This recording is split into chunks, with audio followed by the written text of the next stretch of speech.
Subscribe करें हमारे YouTube channel को और बेल आइकन को प्रेस करें हमारे लेटेस्ट वीडियोस को देखने के लिए।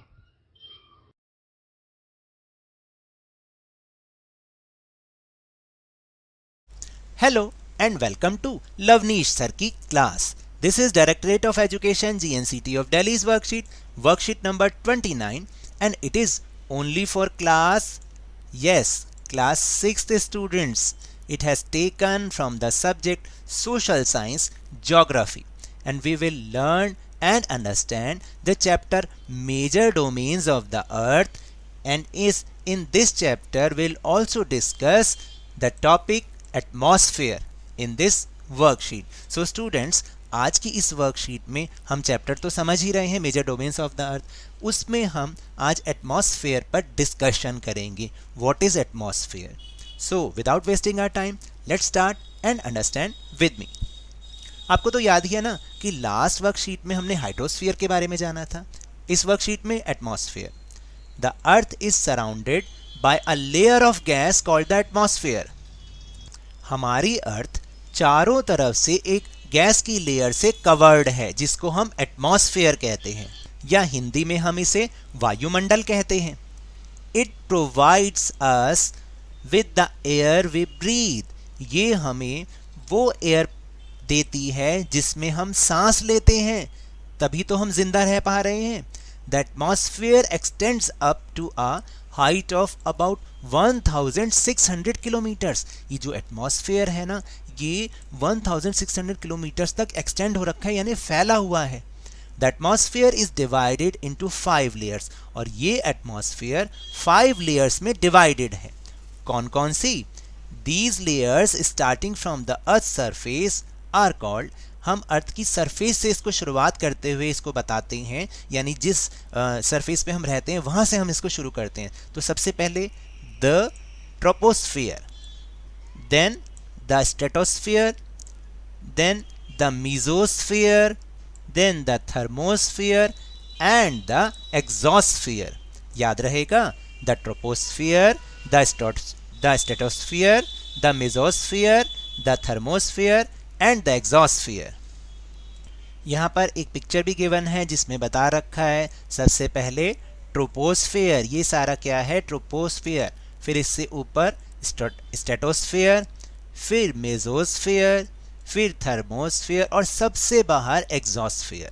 इस तरह से ये लेयर्स जो है डिवाइडेड हैं. Then the atmosphere is composed mainly of nitrogen and oxygen. देखिए, जो हमारा एटमॉस्फेयर है वो मेनली नाइट्रोजन और ऑक्सीजन गैसेस से बना है, which make up about 99% of clean dry air. जो कि 99% तक साफ और शुद्ध सूखी हुई हवा है, ड्राई एयर है. और उसमें ये नाइट्रोजन और ऑक्सीजन मेनली 2 गैसेस हैं.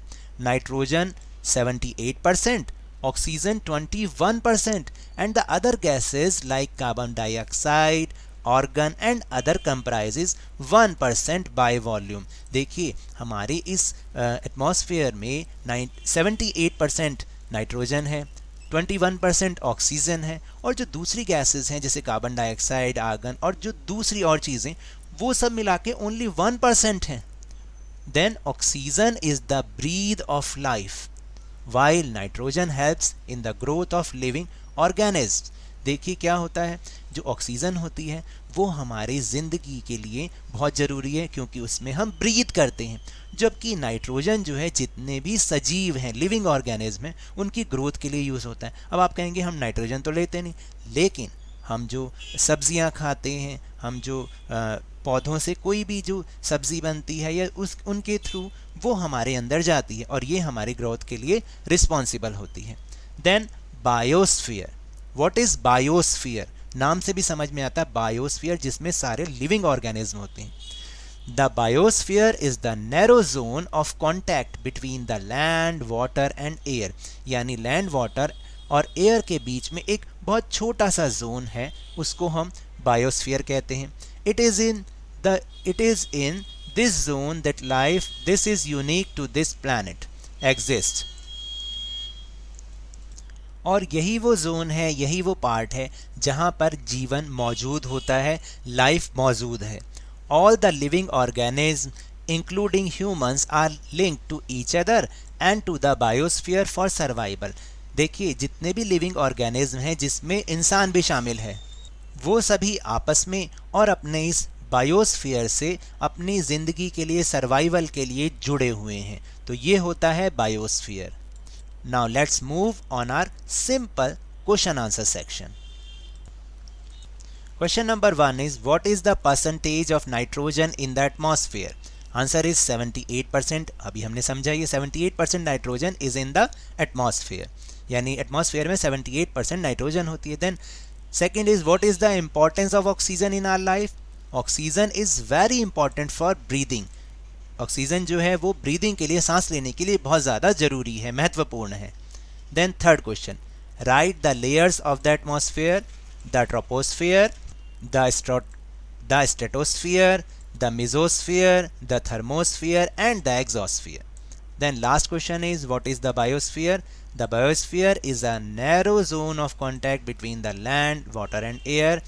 ये लैंड, एयर और वाटर के बीच में एक छोटा सा जोन है, जो छोटा सा पार्ट है. It is in this zone that life that unique to this planet exist. यही एक जोन है जहाँ पर लाइफ जो है मौजूद होती है. All the living organism including humans are linked to each other and to biosphere for survival. यानी सभी इसमें जो प्राणी हैं, जीवित प्राणी जिसमें मनुष्य भी है, वो अपने जिंदा रहने के लिए एक दूसरे से और इस बायोस्फीयर से आपस में जुड़े हुए हैं.